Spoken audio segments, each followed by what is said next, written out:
right, what do we have here?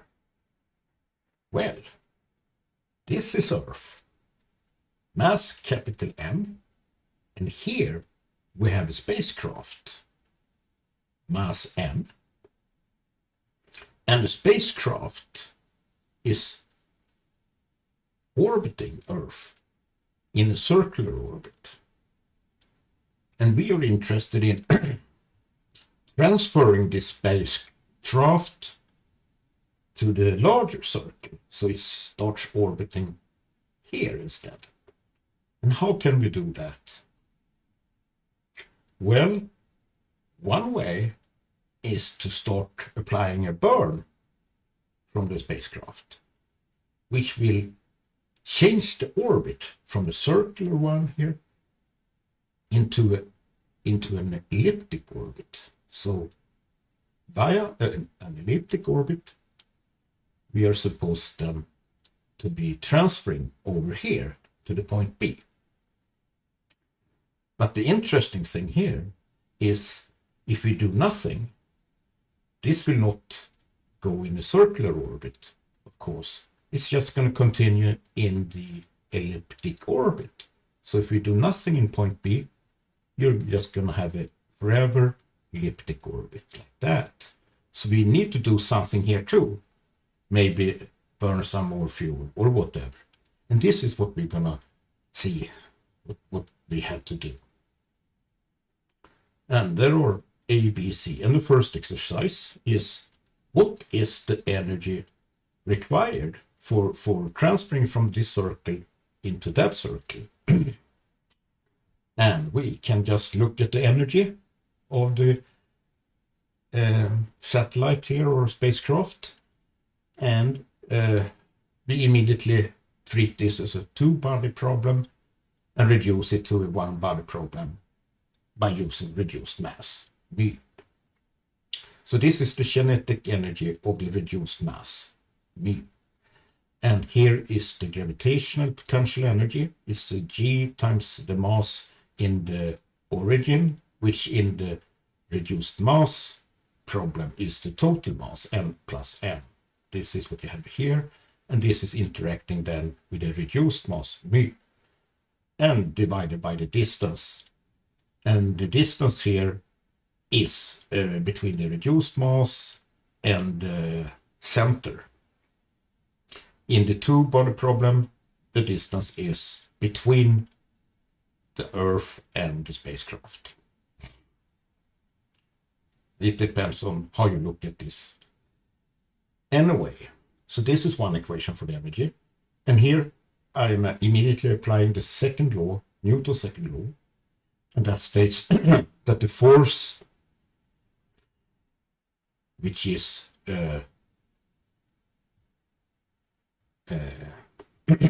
the negative r direction, for example, if the r vector, the radian vector, is pointing in that direction, then of course the force is in the opposite direction, hence the minus sign here. And it's supposed to be equal the mass times the acceleration, and since we're looking at the reduced mass particle, then the mass is mu, and the acceleration for going in circular orbit is simply the centripetal acceleration, and that is directed in the opposite direction than the radial direction. So it's also minus v squared over the distance r. So we can immediately then solve. The v squared is given by this expression here, in the case of a circular orbit. So therefore, we can simplify the energy here. So the kinetic energy 1/2 mu v squared, but that's equal to that, and then it's minus this guy here. And it turns out, after simplification, that you get this result here. And m plus m disappears since mu equal m times m divided by m plus m. So you can move that way.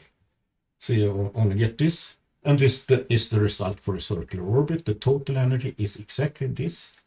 And as we've seen in my previous videos, over and over again, in the general elliptic problem, the energy equal this, where A is a semi-major axis, 2A is the width of the whole orbit.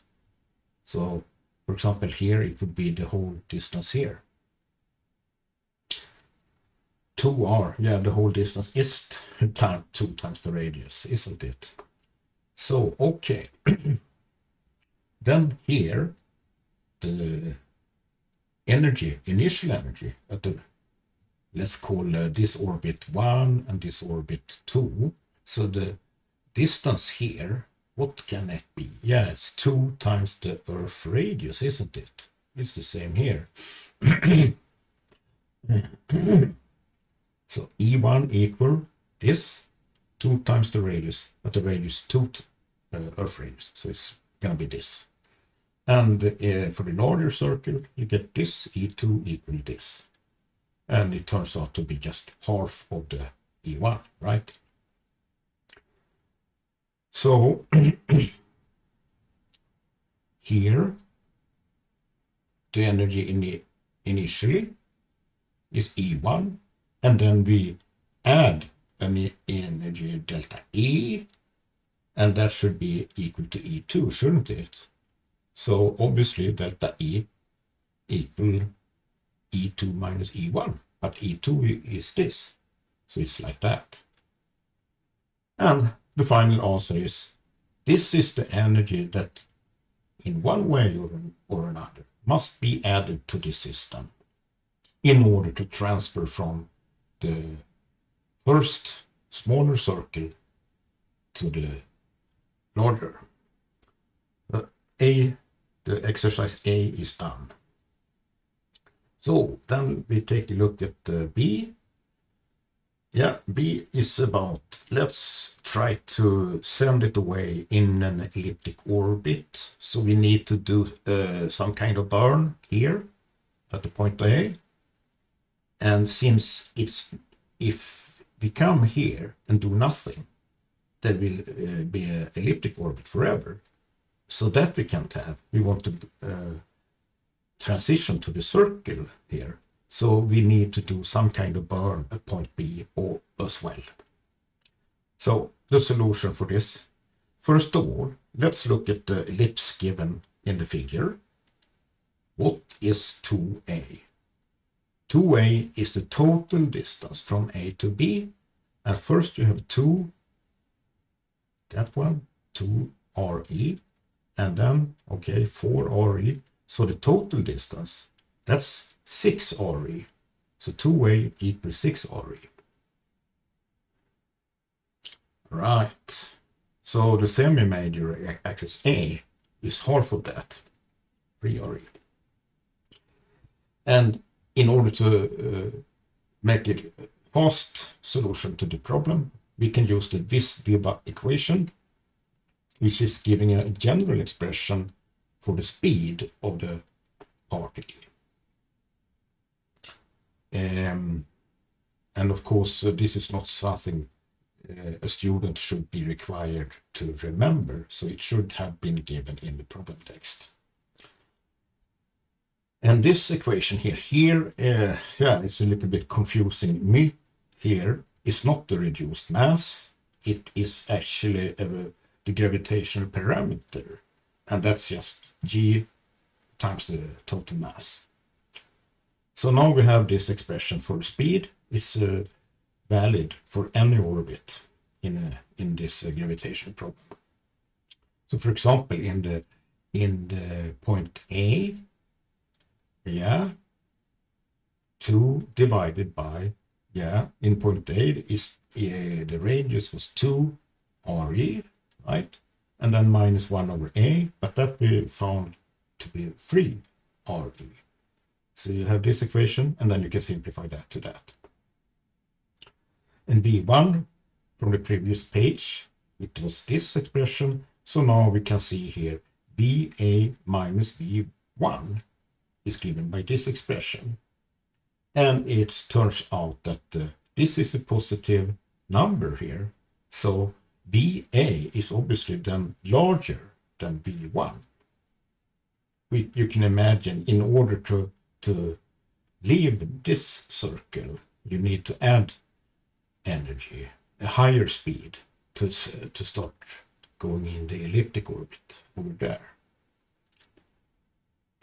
Okay, and similarly, VB can also be calculated, and in the point B, the radius is 4RE, and 1 over A is the same, and then you can simplify this, and V2 at the previous page is given by that, so you get this. And in this case, it turns out that VB minus V2 is a negative number. So VB is actually smaller than V2. So we don't have enough speed here to go in a circular orbit. The speed we have will just let us continue in the elliptic orbit. So in fact, we must add kinetic energy here, or if you like, we must apply a burn to get a little bit higher velocity to start going in this circle instead. So that's just the way it is. So we need, since VB is less than V2, we need to add a burn, so the speed transition to V2, and then you go in the circular orbit. Otherwise, of course, it will stay in the elliptic orbit. So, and now for the exercise C, for those burns, we make one burn here and one burn here to transition from this orbit to the larger orbit. Check that the energy is conserved. That is what we should check. And in the first page, we had E1 is this expression. And then we added a burn, i.e. we added kinetic energy. So, and this is, we had this kinetic energy, but now in the elliptic orbit, we have this kinetic energy. So there is a difference between those. And that's the energy we added, isn't it? Yes, it is.